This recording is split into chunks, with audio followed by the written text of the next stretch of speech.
The new killer, the Ghoul. Oh, I love that animation. Let's see, 4.6 meters per second, average, 40 meters terror radius, the new average apparently, from what I'm hearing. Then we have One-Eyed Terror.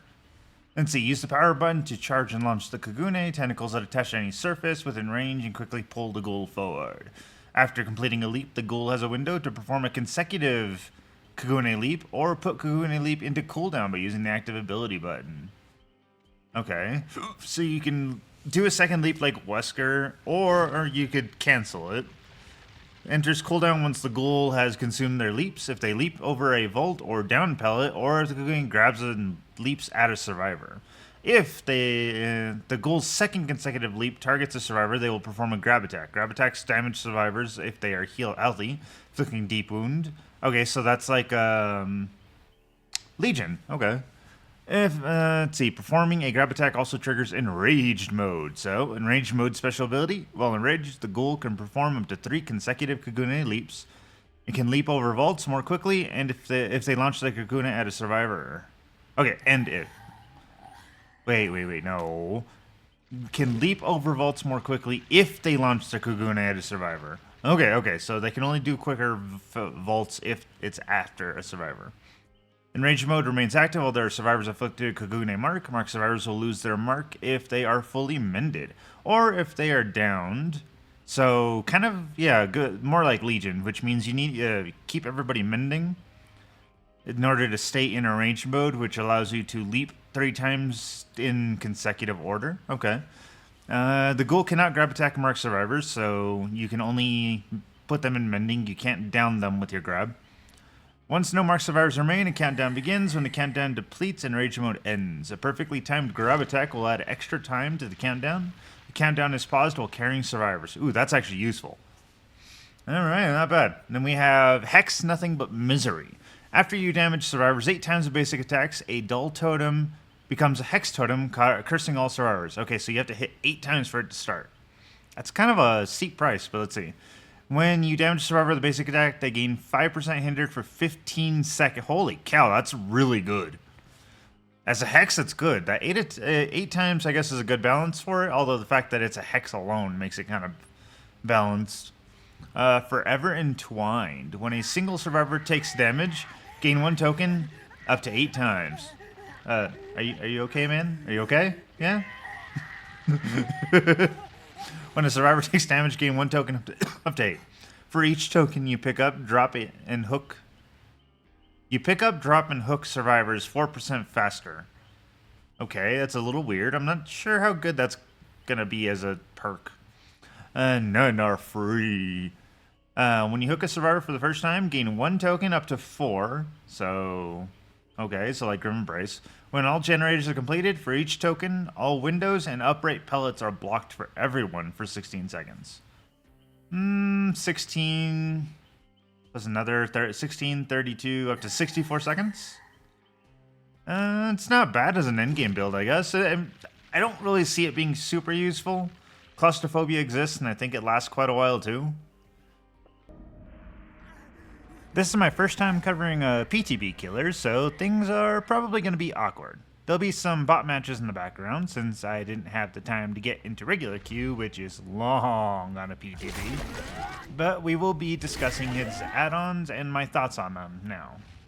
Starting with the Black Goat's Egg. It's one of those extra blood point add-ons, but honestly, with my matches, by the end of the match, the blood point category will be maxed naturally, so it's unnecessary.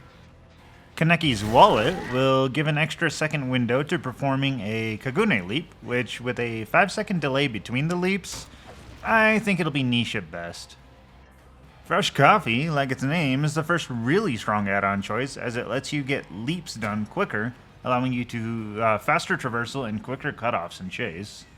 Anteiko Apron is quickly becoming the fan favorite by allowing Kaneki to slide along the ground a fair bit with each leap.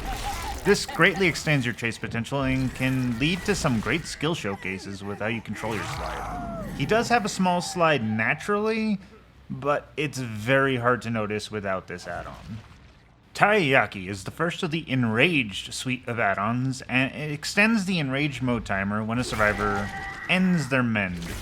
This can be beneficial if you don't wish to grab attack that often, but as is, I think it's more of a comfort pick, as the Enraged timer lasts normally forever as long as you're playing well.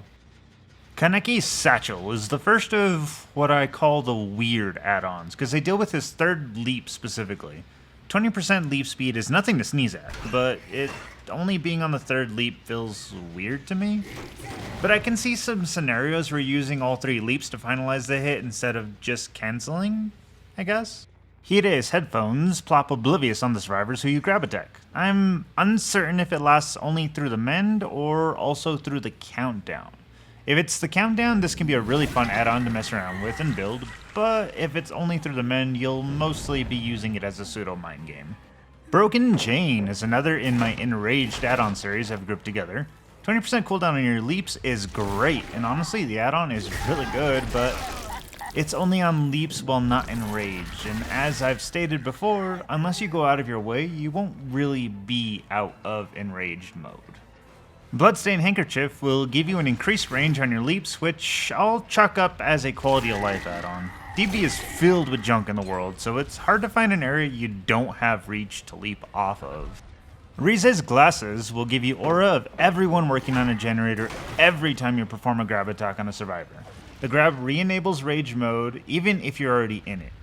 This is an incredibly good amount of information, as you can grab whenever you need it and you can look around while in the animation. Glove will be your source of exhaust, but if I'm being honest, it's not super great unless you find yourself leaving the survivor you've grabbed alone and then coming back to them right after they mend.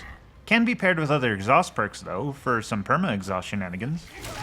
Hinami's Umbrella is the other fan favorite, and it's easy to see why. He can't down in power, so the faster recovery time after a leap means you can get your second hit faster, and generally get everything done a little bit faster with how many leaps you'll be doing. Aogiri Tree will be your flavor if you want to run a stealth build. As I mentioned, you'll be in enraged mode most of the match, so you won't miss a single proc.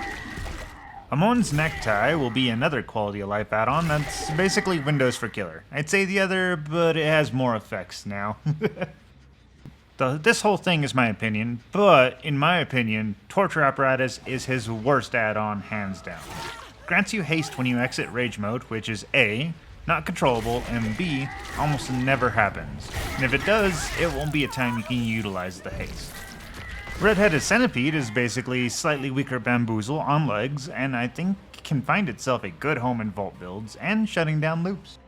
Red Spider Lily is the traditional Sloppy Butcher add-on, so value that how you value the others. The CCG ID card is one of those that missed the mark, because it's so quick to heal your mend, you're only really using this to keep track of the survivor you just grabbed. Starting off the eerie add-ons with the better of the two, Mori's Mask. Every time you hook, you get Infectious Fright map-wide info on the healthy survivor's location, but remember, only healthy survivors. And finally, the dud of the two, the Eye Patch, has a strong pellet break effect that's relegated to only the third leap. Which I admit will happen, but honestly it feels like you have to make work more than it is useful. Overall, Kaneki is an extremely fun killer, being able to dash around on a whim and cross maps in seconds.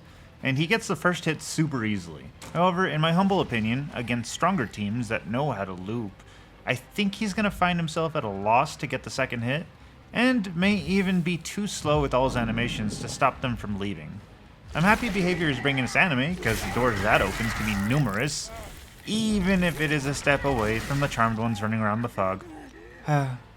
Well, let's look forward to how he releases live and what changes he gets. I bid you adieu. Thanks, Kunano.